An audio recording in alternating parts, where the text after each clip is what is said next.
Choque. Os homenzinhos verdes já estão na fronteira com a OTAN. A fase 0 foi lançada. Putin realmente usou? A guerra é um passo em direção à Europa. A Estônia fechou a fronteira. Moscou está em silêncio. Lukashenko está arrancando sua máscara. Alerta de combate, milícia e ameaça nuclear. Vou contar todos os detalhes em instantes. Olá, este é a Ucrânia Hoje. Eu sou Vitória Panchenko e estes são os últimos acontecimentos.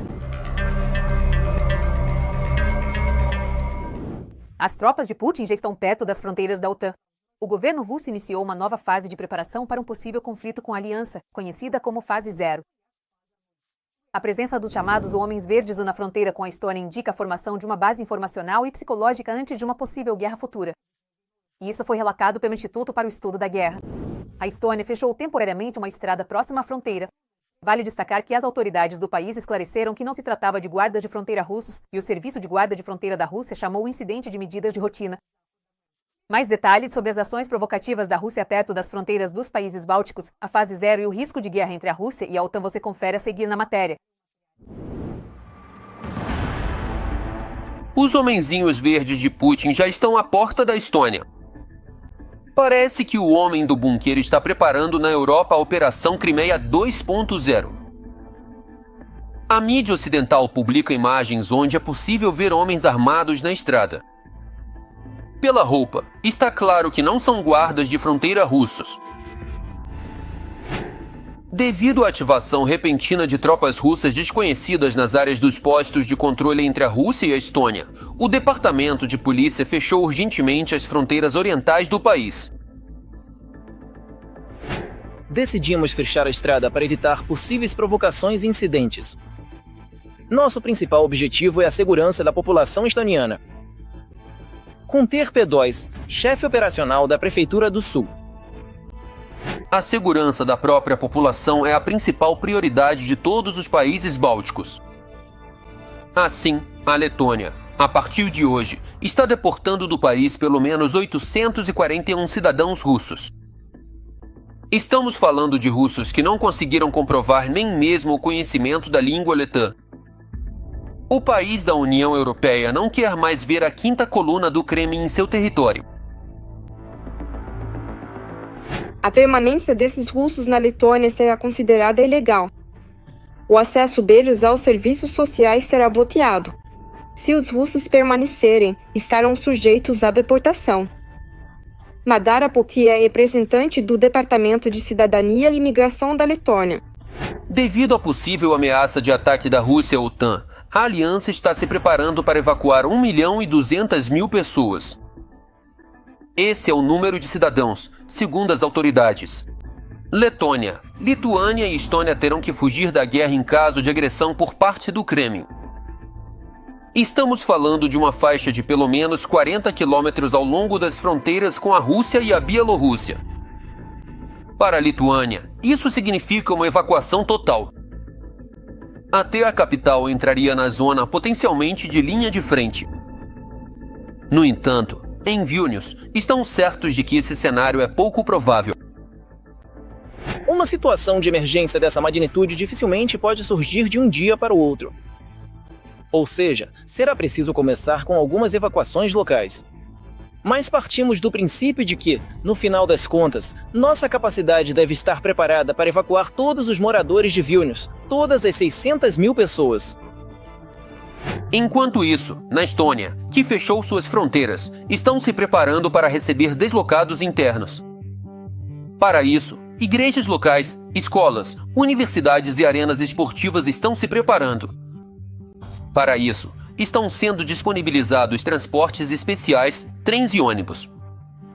Os moradores recebem informações sobre pontos possíveis de evacuação, além de mapas e orientações sobre as rotas a serem seguidas. Os próprios europeus estão preparando estoques de mantimentos, kits de primeiros socorros e arrumando malas de emergência para o caso de uma fuga repentina. Essas conversas já aconteciam há muito tempo, nas últimas semanas e até meses, no trabalho, em todo lugar. Vamos viver e ver o que acontece. Por enquanto, é preciso cuidar do que é urgente. No total, a população dos países bálticos ultrapassa 6 milhões de pessoas. Desses, quase 2,9 milhões vivem na Lituânia, quase 2 milhões na Letônia e 1,4 milhão de pessoas na Estônia. Em Vilnius, estão preparando planos de evacuação para cerca de 1/4 da população. A Letônia vai evacuar 1/3 e a Estônia, 10%. Segundo analistas militares, se Putin iniciar uma ofensiva em grande escala contra os países bálticos, todos os habitantes, sem exceção, podem se tornar refugiados forçados. Eles dispõem de plataformas para diferentes tipos de forças de mísseis que podem realizar ataques em um prazo muito curto. Como nos contou uma das fontes, esses complexos podem literalmente ser tirados das garagens. Por exemplo, na base militar de Luga, a 100 km da fronteira com a Estônia, em 5 minutos é possível carregar os mísseis Iskander e lançá-los em uma quantidade capaz de cobrir todo o território da Estônia e a maior parte da Letônia. Enquanto isso, a propaganda russa, espumando pela boca, insiste que as intenções do Kremlin são exclusivamente pacíficas e que os países bálticos não têm nada a temer. Até mesmo o próprio chefe do bunker, fazendo uma cara de inocente, tenta acalmar o Ocidente. Eles nunca iniciaram um confronto militar. Isso é sem sentido, desnecessário e simplesmente absurdo. Eles não podem acreditar nisso. Eles não podem acreditar no que dizem, que a Rússia está planejando atacar a OTAN. Porque é impossível acreditar nessa baboseira. Mais ou menos assim, na véspera de fevereiro de 2022, em Moscou, garantiam que não pretendiam atacar a Ucrânia. Em 2014, Putin também negou a participação de soldados do exército russo na anexação da Crimeia. Por isso, não é de se estranhar que, ao perceberem os homenzinhos verdes, os países bálticos começaram a se preparar para o pior. A natureza da guerra híbrida é tal que você pode nem perceber se já é uma guerra, um ataque isolado ou um acidente. Como aqueles cabos danificados, as comunicações no Mar Báltico ou o avião que recentemente caiu na Lituânia. Ataque ou acidente. Sem falar nos constantes problemas com o sinal de GPS na região do mesmo corredor de Suwałki. E quem também joga lenha na fogueira da situação nas fronteiras da OTAN é o fiel amigo de Putin, Alexander Lukashenko. Ele realizou mais uma provocação suja. De repente, colocou as tropas da Bielorrússia em alerta máximo. O Ministério da Defesa do país relatou animadamente que as unidades já se deslocaram para determinadas áreas para cumprir as tarefas especificadas na ordem do pai. As unidades das Forças Armadas envolvidas na verificação da prontidão de combate estão se deslocando para as áreas designadas. No entanto, tudo isso, garantem os analistas, é mais encenação do que preparação para uma invasão real. A Bielorrússia continuará constantemente aumentando a tensão e ameaçando com verificações de prontidão de combate. Quanto ao exército russo, este está tão atolado na guerra na Ucrânia que o Kremlin não tem forças para abrir uma segunda frente. No entanto, tudo pode mudar rapidamente. Recrutar novos soldados leva bastante tempo, mas, na verdade, isso é questão de, talvez, 2 ou 3 semanas. É mais ou menos isso. Porque na linha de frente na Ucrânia estão unidades bastante capazes. Ou seja, tudo o que precisa é transportá-las. Para isso, não é necessário muito tempo. E também rearmar, de alguma forma reorganizar. Entre os especialistas, também existe a opinião de que a Rússia já está se preparando para uma guerra com a OTAN e pode atacar antes da OTAN. A inteligência está aguardando. O Instituto Americano para o Estudo da Guerra afirma que Moscou entrou na chamada fase 0 na preparação para um confronto com a aliança. A Rússia está criando reservas e desenvolvendo novas táticas de guerra sem o uso massivo de blindados, e é capaz de iniciar uma nova agressão sem esperar a completa recuperação do exército após a guerra na Ucrânia. E será que Putin vai se intimidar ou vai mesmo atacar os países bálticos? Nós vamos descobrir em breve. Como podemos ver, quem está jogando mais lenha na fogueira é o Lukashenko. Desta vez, ele colocou as tropas em alerta máximo. A versão oficial do Ministério da Defesa do país é que se trata de um teste da capacidade das tropas de agir no mais alto grau de prontidão de combate.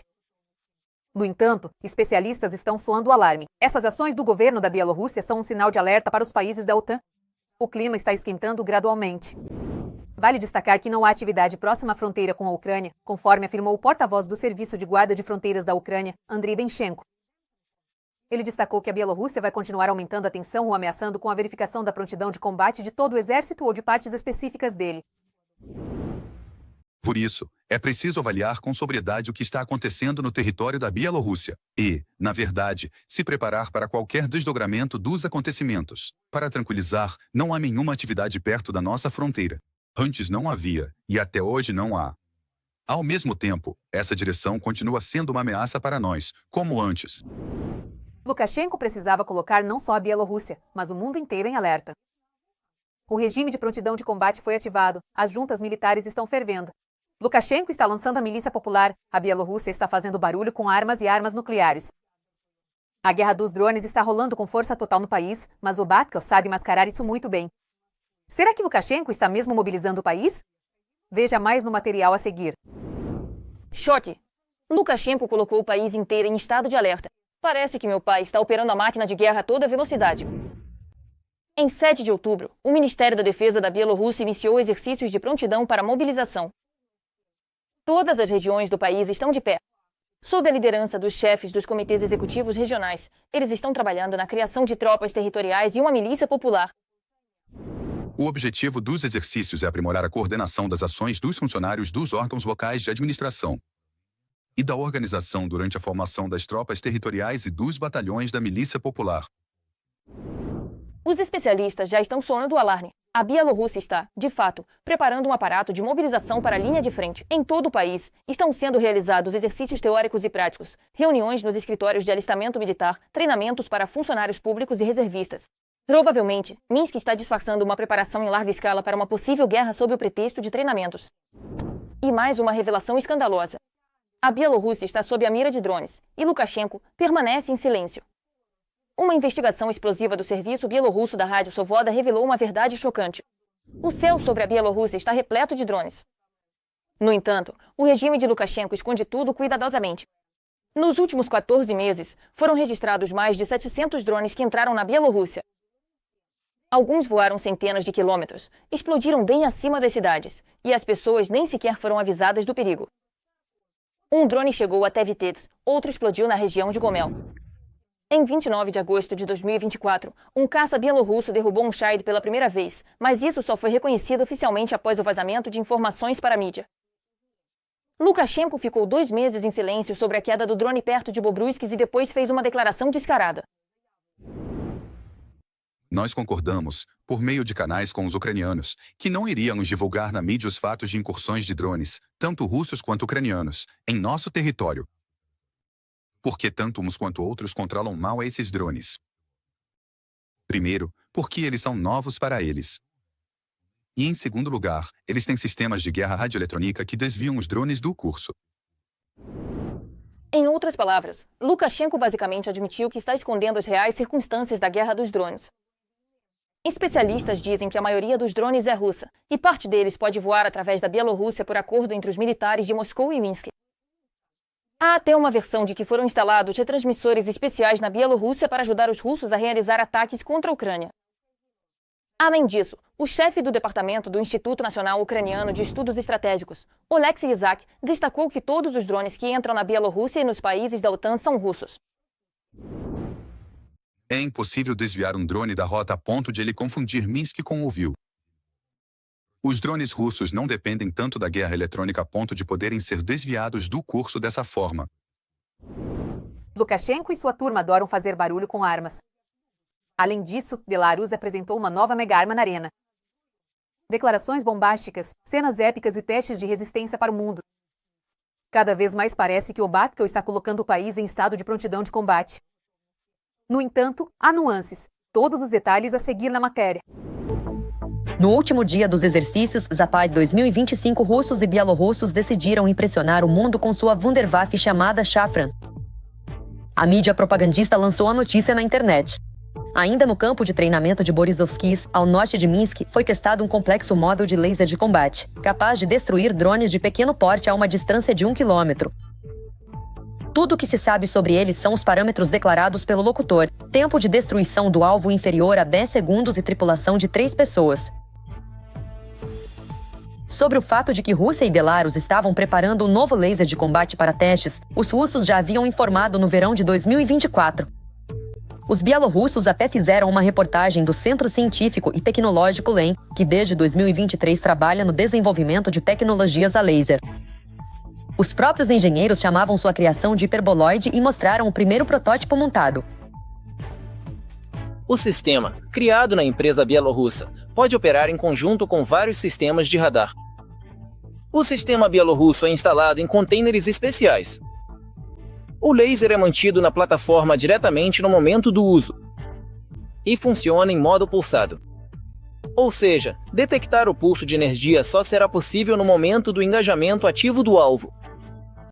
Além disso, todo o complexo pode ser instalado não apenas em instalações especiais ou subterrâneas para fins de camuflagem, mas também pode ser colocado em plataformas móveis. Em maio deste ano, uma página bielorrussa que publica informações sobre temas militares postou estas duas fotos. Em uma delas, um drone caindo, na outra, o chamado laser de combate Shafran. A partir disso, os analistas concluíram que o sistema foi testado. E agora ela foi apresentada em grandes exercícios militares que os chamados Estados Aliados realizam perto das fronteiras dos países da OTAN. Analistas ucranianos já criticaram essa encenação. Dizem que os russos exibiram diante de observadores e participantes de outros países um protótipo de teste.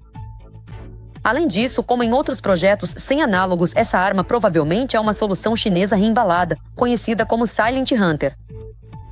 O mais interessante é que, anteriormente, os russos já tinham feito o mesmo com base nela, só que sob o nome de Kochevnik. Ao mesmo tempo, o mais interessante é que os próprios russos admitem isso. O complexo a laser apresentado no vídeo é um desenvolvimento chinês chamado Low Altitude Laser Defending System, COLAS. Na internet, o nome Silent Hunter também aparece. Esta é uma versão aprimorada do sistema LAS, com potência de 30 kW, disponível nas versões estacionária e móvel, cujo desenvolvedor provavelmente é a Academia Chinesa de Física de Engenharia. Recentemente, no Zapad 2025, apareceu o Vadra. Este é um terminal russo que, em Moscou, é apresentado como um análogo do Starlink. Esse equipamento foi utilizado para garantir a comunicação das unidades e divisões do agrupamento regional de tropas. Não há informações sobre ele em fontes abertas, mas visualmente se parece com o sistema americano. Sabe-se que o Vadra foi projetado para transmitir grandes volumes de dados em escala de regimento ou divisão, com a possibilidade de usar diferentes sistemas de comunicação, e-mail protegido e videoconferência. Além do Vadra, durante os treinamentos também foram usados terminais chamados Sprint. Sobre eles só se soube recentemente no final de junho, quando a mídia russa noticiou seu fornecimento para o 20º Exército de Armas Combinadas do Agrupamento Ocidental. E claro, além das novidades para a sobremesa dos exercícios, russos e bielorrussos deixaram as manobras com o infame Arenik. Entre os eventos mais marcantes estão atividades como o planejamento e a consideração do uso de armas nucleares não estratégicas, avaliação e implantação do complexo móvel de mísseis em Orenik. Nossos colegas russos compartilharam conosco experiência de combate, o que nos permite afirmar que nossas unidades hoje recebem as informações mais modernas e avançadas, que implementam de forma mecânica e automática em sua atividade de combate. Os exercícios Zapad 2025 foram mais abrangentes do que os analistas esperavam. Os exércitos da Bielorrússia e da Rússia realizaram vários exercícios de manobra e se orgulharam de suas inovações. Após vários anos de isolamento informativo, Minsk recebeu dezenas de jornalistas e delegados estrangeiros. Os exércitos fantoches dos ditadores gostaram tanto de exibir suas armas que prometeram repetir o feito em 2 anos. E você, o que acha? As tropas de Putin vão atacar a OTAN e Lukashenko vai ajudá-lo? Estamos esperando seus comentários. Tem mais por vir? Fique por dentro das principais notícias e não esqueça de deixar seu like no vídeo. Que tenhamos um céu de paz sobre nossas cabeças.